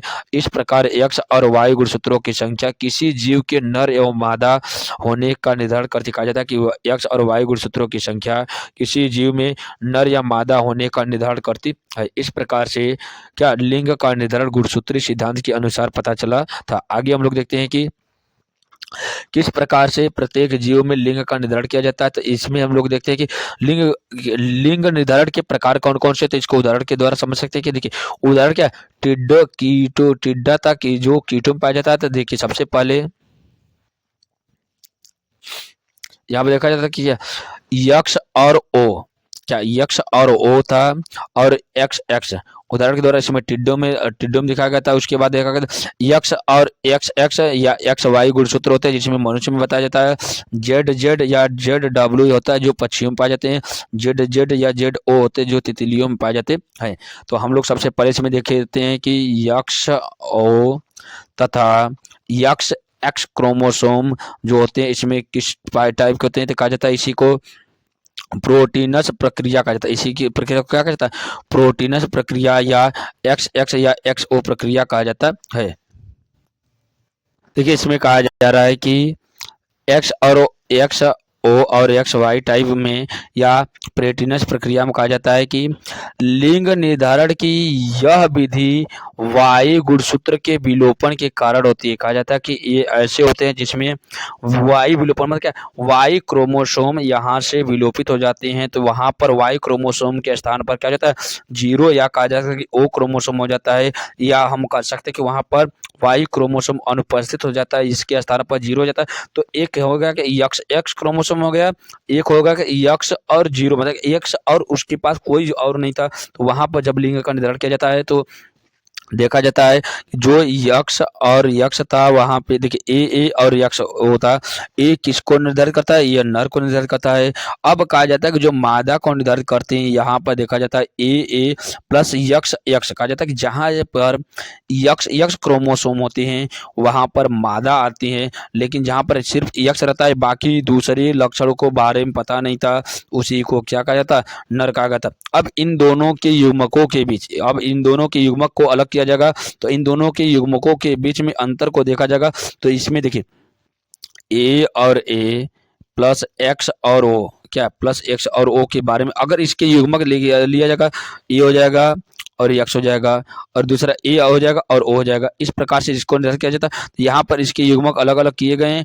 अब इन युग्मकों के बीच में और मादा युग्मकों के बीच में जैसे ही इसमें क्रॉस कराया जाता है, क्रॉस कराने के बाद यहाँ पर यक्ष देखिए जैसे ही क्रॉस कराया जाता है तो यहाँ पर क्रॉस कराने के बाद पता चलता है कि इसके बीच में और इसके बीच में जो युग्मक बनते हैं तो यहाँ पर ए प्लस यक्स जीरो बनते हैं। और यहाँ पर देखा जाता है कि यक्स और यहाँ पर देखते हैं इस प्रकार से। तो अब जहाँ पर यक्स यक्स क्रोमोसोम रहेंगे वो मादा को निर्धारित करते हैं, और जहाँ पर यक्स और नॉट क्या यक्स और जीरो रहते हैं वो किसको निर्धारित करते हैं, नर को निर्धारित करते हैं। इस प्रकार से पता चलता है कि सभी क्या चाहते हैं, इसमें कहा जाता है कि सभी अंडाणु 11 गुणसूत्रों के अगुणित समुच्चय वाले होते हैं, जिनमें कहा जाता है कि शुक्राणु दो प्रकार के होते हैं, जिसमें 50% शुक्राणु 11 गुणसूत्र युक्त तथा 50% शुक्राणु 10 गुणसूत्र युक्त होते हैं। ये कहा जाता है कि मादा के अतिरिक्त गुणसूत्र में यक्ष गुणसूत्र था, कहा जाता है कि जो मादा के अतिरिक्त गुणसूत्र थे उसमें यक्ष गुणसूत्र थे। इसमें 11 गुणसूत्र वाले शुक्राणु द्वारा अंडाणु के निषेचन के परिणाम स्वरूप बनते हैं।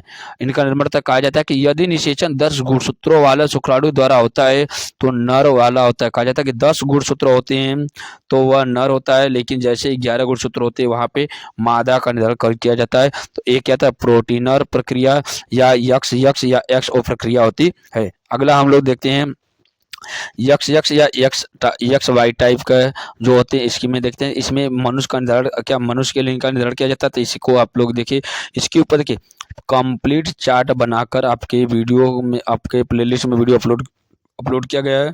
वहां से आप देख सकते हैं किस प्रकार से यहाँ पर एक क्रॉस कर बनाया गया संरचना बनी होती है। देखिए यहाँ पे क्या है, यक्ष यक्ष तथा एक्स वाई टाइप के क्रोमोसोम जो होते हैं यहाँ पर देखा जाता है। देखिए ए जो पद्धति होती है इसके बाद यक्ष यक्ष को मादा कहा जाता है और यक्ष वाई को यहाँ पर क्या कहता है, नर कहा जाता है। तो इन दोनों के बीच में जैसे ही क्या किया जाता है, इसके युग्मकों को संलयित किया जाता है, मिलाया जाता है, तो क्या इसका निर्माण किया जाता है, युग्मकोद्भिद का निर्माण किया जाता है। तो यहाँ पर देखा जाता है कि जैसे युग्मक आपस में मिलते हैं तो यहाँ पर ए प्लस एक्स मिलता है, क्योंकि एक एक्स यहाँ का और एक एक्स यहाँ का और एक वाई एक यहाँ का एक यहाँ पर, तो यहाँ पर डबल ए डबल एक्स का निर्माण करते हैं। दूसरा देखा जाता है कि यहाँ पर जब देखा जाता है तो क्या हो जाता है, ए प्लस एक्स वाई का निर्माण होता है, तो सेम प्रक्रिया यहाँ पर हो जाएगी। तो इसलिए जहाँ जहाँ पर डबल एक्स है वहाँ पर मादा को दर्शाया जाता है, जहाँ पर वाई है वहाँ पर नर का निर्धारण किया जाता है। इस प्रकार से हम लोग दोनों को पढ़े हैं, एक्स वाई टाइप की और एक्स एक्स तथा एक्स जीरो वाले टाइप के संरचना को देखिए। आगे हम लोग देखते हैं कि जेड जेड क्या जेड जेड या जेड डब्ल्यू टाइप के होते हैं। इस प्रक्रिया को किस प्रकार से निर्धारित किया जाता है, तो कहा जाता है कि इस लिंग का निर्धारण यह क्रिया विधि होती है जिसमें कीटों जैसे कि तितली तथा कशेरुकी जैसे, कहा जाता है कि ए लक्षण कीटों में तथा किसमें, कीटों में तथा कशेरुक, क्या कहते हैं, कशेरुकी जैसे मछली सरीसृप व पक्षी में पाए जाते हैं। किसमें, मछली में,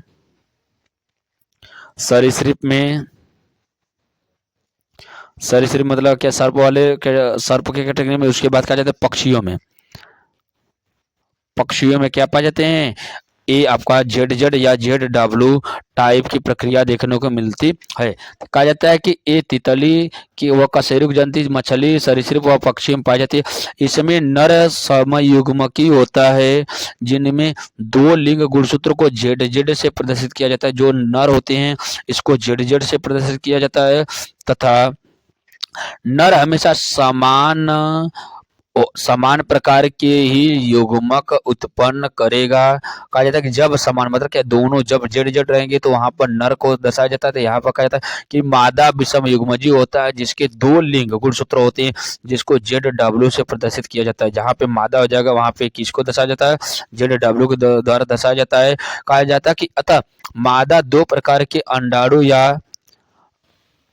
अंडाणु या कह सकते हैं कि इसको जेड गुणसूत्र युक्त या डब्ल्यू गुणसूत्र युक्त उत्पन्न करता है। कहा जाता है कि इसमें जो मादा होती है इसमें दो प्रकार के होते हैं, एक जेड होते हैं, यहाँ पे देखिए क्या है, जो मादा होती है इसके पास दो टाइप के होते हैं, कौन से, एक जेड हो गया एक डब्ल्यू हो गया। तो यहाँ पर जो युग्मक होते हैं जेड और डब्ल्यू हो गए, लेकिन जब बात किया जाता है कि इसमें नर की, तो नर में देखा जाता है कि दोनों के दोनों जेड क्रोमोसोम होते हैं।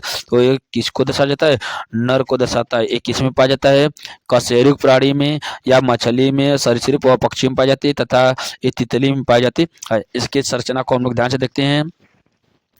इसकी संरचना में देखा जाता है कि इसमें जेड जेड हो जाएगा, यहाँ पे जेड डब्ल्यू हो जाएगा, तो इसमें ए अवधि को अलग बना गया। अब इसको युग्मकों की बात करेंगे, ए आ गया जेड आ गया, ए आ गया जेड आ गया, यहाँ पर ए है जेड ए है डब्ल्यू। अब इन दोनों के बीच में युग्मकों के बीच में संलयन कराया जाता है। तो क्या होता है, जब यहाँ से संलयन कराया जाता है, एक ए यहाँ का और एक यहाँ पर, तो डबल ए डबल जेड यहाँ से बनेगा। यहाँ पर डबल ए डबल जेड, देखिए जहाँ पर डबल जेड रहेगा, जहाँ पर समयुग्मजी की संरचना प्रदर्शित होगी, समयुग्मजी को क्या कहा जाएगा, नर कहा जाएगा। और जहाँ पर विभिन्न प्रकार के वर्ण के जेड डब्ल्यू होंगे वहाँ पर किसको दर्शाया जाता है, मादा को दर्शाता है। इस प्रकार से पता प्राप्त होता है कि क्या 50% कैसे, 50% समयुग्मजी है लेकिन 50% विषम युग्मजी को दर्शाते हैं। अब हम लोग आगे देखते हैं कि किस प्रकार से जेड जेड या जेड ओ प्रक्रिया को प्रदर्शित किया जाता है। देखिए क्या होते हैं, इसके बारे में हम लोग ध्यान से देखते हैं कि इस प्रकार का लिंग निर्धारण तितली व मांस में देखने को मिलता है। किसमें, तितली में, देखिए क्या, तितली में तथा माथ में देखने को मिलता है।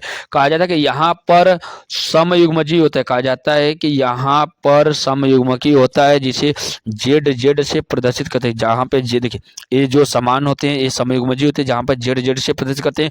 अतः नर समान प्रकार के शुक्राणु उत्पन्न करते हैं। कहा जाता है कि जो नर होते हैं ये समान प्रकार के, ये कहा जाता है कि ये कैसे दर्शाते हैं, ये नर होते हैं तो ये नर समान प्रकार के प्रदर्शित होते हैं। तो कहा जाता है कि समान प्रकार के प्रदर्शित होते हैं। अब इसके विपरीत मादा में डब्ल्यू गुणसूत्र के विलोपन से जेड ओ प्रदर्शित कहा जाता है। इसमें से जब ए डब्ल्यू एक दूसरे से विलोपित करता है तो जो किसको दर्शाता है, मादा को दर्शाता है। तो जहां पर एक दूसरे को विलोपित करता है तो वहां पर क्या आता है, जेड ओ प्रदर्शित करता है। तो अतः मादा दो प्रकार के अंडाणु उत्पन्न करती है, आधे गुणसूत्र युक्त व आधे जेड गुणसूत्र रहित युक्त होते हैं। कहते हैं आधा जो होता है ये जेड गुणसूत्र युक्त होता है तथा आधा जेड गुणसूत्र रहित होता है। कहा जाता है कुछ ऐसे होते हैं जिसमें जेड गुणसूत्र पाए जाते हैं, कुछ ऐसे होते हैं जो इसमें जेड गुणसूत्र नहीं पाए जाते। यदि शुक्राणु जेड गुणसूत्र युक्त मादा अंडाणु को निषेचित करता है, कहा जाता है कि यदि शुक्राणु जेड गुणसूत्र युक्त मादा अंडाणु को निषेचित करता है तो बनने वाला युग्मनज जेड जेड होता है। कहा जाता है कि इसमें यदि शुक्राणु जेड गुणसूत्र युक्त वाला मादा अंडाणु को निषेचित करता है तो बनने वाला युग्मक जेड जेड युग्मक कहलाता है तथा यह नर होता है। कहा जाता है कि जहाँ पे जेड जेड जेड क्रोमोसोम होता है वहां पर नर को दर्शाया जाता है। तो कहा जाता है कि यदि शुक्राणु जेड गुणसूत्र रहित मादा अंडाणु से संलयित होता है, कहा जाता है जेड गुणसूत्र रहित मतलब क्या, जेड गुणसूत्र तो पाया जाता है लेकिन समयुग्मजी नहीं होता था, तो जेड गुणसूत्र रहित होता है तो वहां पर मादा अंडाणु से संलयित होता है तो युग्मनज का निर्माण करता है जिसका निर्माण जेड ओ होता है। कहा जाता है कि यह एक मादा का निर्धारण करता है। इसमें देखिए जो समयुग्मजी होती है, कैसे इसकी संरचना को देखते हैं। देखिए जो संरचना के देखने की बात पता चलता है कि देखिए ये जेड है, यहाँ पर जेड है, यहाँ पर जेड ओ है, यहाँ पर जेड ओ, यहाँ पर नर की मात्रा कितनी 50% है और मादा की कितनी है 50% होती है। लेकिन जो समयुग्मजी होते हैं ये तो टोटल कितने होते हैं, ये अपने आप में 100% दर्शाते हैं। अब समयुग्मजी जैसे ही जेड जो एक दूसरे की प्रतिक्रिया प्रदर्शित करते हैं, इसी को ऊपर जब संलयन की क्रिया करते हैं तो यहाँ पर मादा का निर्धारण किया जाता है। इस प्रकार से हम लोग पढ़ें गुणसूत्रों के प्रकार के आधार पर किस प्रकार से उसमें यक्ष यक्ष होते हैं, यक्ष और यक्ष वाई प्रक्रिया वाले होते हैं, यक्ष और यक्ष ओ वाले होते हैं और यक्ष जेड जेड और जेड डब्ल्यू वाले प्रदर्शित करते हैं तथा जेड जेड तथा जेड ओ प्रक्रिया वाले प्रदर्शित करते हैं। आगे हम लोग देखते हैं कि किस प्रकार से क्या आते हैं। लिंग निर्धारण की अगुणित तथा द्विगुणित प्रक्रिया को किस प्रकार से हम लोग समझते हैं। देखिए लिंग निर्धारण की अगुणित तथा द्विगुणित प्रक्रिया के बारे में हम लोग अच्छे से समझते हैं। इसमें देखा जा रहा है कि इस प्रकार के लिंग निर्धारण की प्रक्रिया को हाइमेनोटो देखिए क्या है, हाइमेनोप्टेरस कहा जाता है कि इस प्रकार के लिंग निर्धारण की प्रक्रिया को हाइमेनोप्टेरस कहा जाता है, जिसे कीट जैसे कि मधुमक्खी ततैया तथा चींटियों को में देखने को मिलता है। कहा जाता है कि कुछ ऐसे लक्षण होते हैं जो लिंग निर्धारण होता है किसमें, मधुमक्खी में, ततैया में तथा चींटियों में देखने को मिलता है। तो मधुमक्खी में सामान्य प्रकार के 3 प्रकार के सदस्य होते हैं। मधुमक्खी में लिंग का निर्धारण आपके सिलेबस में पढ़ना है, इसलिए आपके एग्जाम पॉइंट ऑफ व्यू से मोस्ट इंपॉर्टेंट है। इसलिए कहा जाता है कि मधुमक्खी में 3 प्रकार के सदस्य होते हैं। जैसे कहा जाता है कि द्विगुणित रानी का तात्पर्य यहाँ पर क्या, डिप्लॉयड क्वीन कहा जाता है। क्या द्विगुणित रानी या डिप्लॉयड क्वीन होती है। इसका विकास निषेचित अंडे से होता है। कहा जाता है कि इसका विकास निषेचित अंडे से होता है। केवल रानी मक्खी में जनन की क्षमता पाई जाती है। क्या जाता है, यह द्विनिषेचन अंडे से होता है जिसमें रानी मक्खी के में जनन की क्षमता पाई जाती है। कहा जाता है कि इस प्रकार का निषेचन अंडे से होता है जिसमें केवल रानी मक्खी में जनन की प्रक्रिया पाई जाती है। दूसरा है कि द्विगुणित श्रमिक में अर्ध विकसित मादाएं हैं जिनका विकास निषेचन अंडे से होता है परंतु इनमें जनन अंग विकसित नहीं होते। देखिए जहां पर क्या अर्ध विकसित मादा होती है जिसका विकास निषेचित अंडे से होता है। निषेचित अंडे से होना अलग होता है और जो विकसित अंडे से निषेचन होता है ये मादा रानी होती है। लेकिन कहा जाता है कि निषेचित क्या अर्ध विकसित मादा होती है जिनका भी निषेचन अंडे से होता है परंतु इसमें इसमें जनन अंग विकसित नहीं होते हैं। कहने का तात्पर्य है कि कुछ मधुमक्खियां होती है जिसमें जनन अंग विकसित होते हैं, कुछ ऐसे होते हैं जिसमें जनन अंग विकसित नहीं होती हैं। अब तीसरा देखते हैं अगुणित नर या ड्रोन। कहते हैं इनका विकास अनिषेचित अंडे से अनिषेक जनन द्वारा होता है। अनिषेक जनन के ऊपर आपके प्लेलिस्ट में वीडियो अपलोड किया गया है, वहां पर अनिषेक जनन बाई कपिल सर डालिएगा तो आपको वहां पे वीडियो आपको मिल जाएगा, या तो आपके प्लेलिस्ट में वीडियो अपलोड किया गया है जहां से आप लोग देख सकते हैं कि अनिषेक जनन क्या होता है, अनिषेक फलन क्या होता है, उसके एग्जाम्पल क्या होते हैं, सतफल क्या होता है, सतफल होता है, सभी के ऊपर वीडियो अपलोड किया गया है। देखिए क्या है कि नर शुक्राणु उत्पन्न करने की क्षमता बढ़ाता है। इस प्रकार के विकास को आर्हिनोटोकी या कहती हैं, कहा जाता है कि क्या ये अनिषेक जनन द्वारा होता है। तो इस नर शुक्राणु उत्पन्न करने की क्षमता रहता है। इस प्रकार के विकास को और ही नोटोकी कहा जाता है। अतः अनिषेक अंडाणु से नर का विकास तथा नर का विकास तथा निषेचित अंडाणु से मादा का विकास होता है। अतः मादाएं द्विगुणित एवं नर अगुणित होते हैं। कहा जाता है कि जो नर मादा होती है द्विगुणित तथा नर क्या होते हैं, यह अगुणित संरचना को शो करते हैं। तो कहा जाता है अगुणित अर्धसूत्री विभाजन द्वारा तथा शुक्राणु समसूत्री विभाजन द्वारा निर्माण होते हैं। अब देखिए इसमें लिंग का निर्धारण कैसे हो जाता है, इसके ऊपर आपके प्लेलिस्ट में वीडियो अपलोड किया गया है। जिस प्रकार से संरचना बनाकर उसमें नर क्या मधुमक्खी में लिंग का निर्धारण किया जाता है, क्योंकि ये आपके एग्जाम पॉइंट ऑफ व्यू से मोस्ट इंपॉर्टेंट होते हैं कि किस प्रकार से मधुमक्खी में लिंग का निर्धारण किया जाता है। देखिए अब क्या है, नर मधुमक्खी तथा मादा मधुमक्खी होती है। नर मधुमक्खी में गुणसूत्रों की संख्या 16, क्योंकि अभी बताया गया ये अगुणित होते हैं। जो मादा होती है ये द्विगुणित होती है, इसकी संख्या कितनी हो गई, 36 होती है। अब कहा जाता है कि अब इसमें कैसे होते हैं, देखिए समसूत्री विभाजन होता है तो इसमें समान अंग हो गए, तो इसमें होता है ये 16 शुक्राणु बनेंगे। लेकिन जब 32 गुणसूत्र होते हैं तो इसमें अर्धसूत्री विभाजन होता है, इसमें 16 होते हैं और 16 होते हैं। अब जो 16 क्रोमोसोम होता है, अंडाणु होते हैं, ये 16 शुक्राणु से मिलकर ये 32 गुणसूत्र का निर्माण करते हैं। जैसे ही 32 गुणसूत्र होता है वहां पे क्या जाता है, मादा मधुमक्खी आ जाती है। लेकिन जब ये 16 क्या जाता है, जो 16 अंडाणु बनते हैं ये अनिषेक जनन के द्वारा 16 को गुणसूत्रों का निर्माण करती है, जिसे मादा गुणसूत्र क्या नर मधुमक्खी कहा जाता है। इस प्रकार से मधुमक्खियों में लिंग का निर्धारण किया जाता है।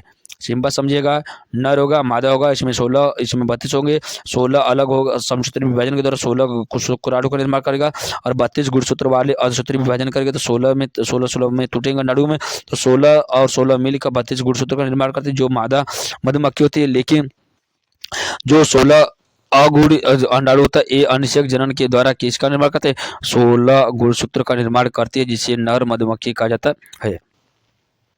आगे देखिए क्या है कि देखा जाता है कि किस प्रकार से, देखिए आगे क्या है, ड्रोसोफिला में कहा जाता है कि ड्रोसोफिला में कभी कभी ऐसी मक्खियां बन जाती है जिनके शरीर में आधे भाग में नर तथा आधे भाग में मादा लक्षण पाए जाते हैं।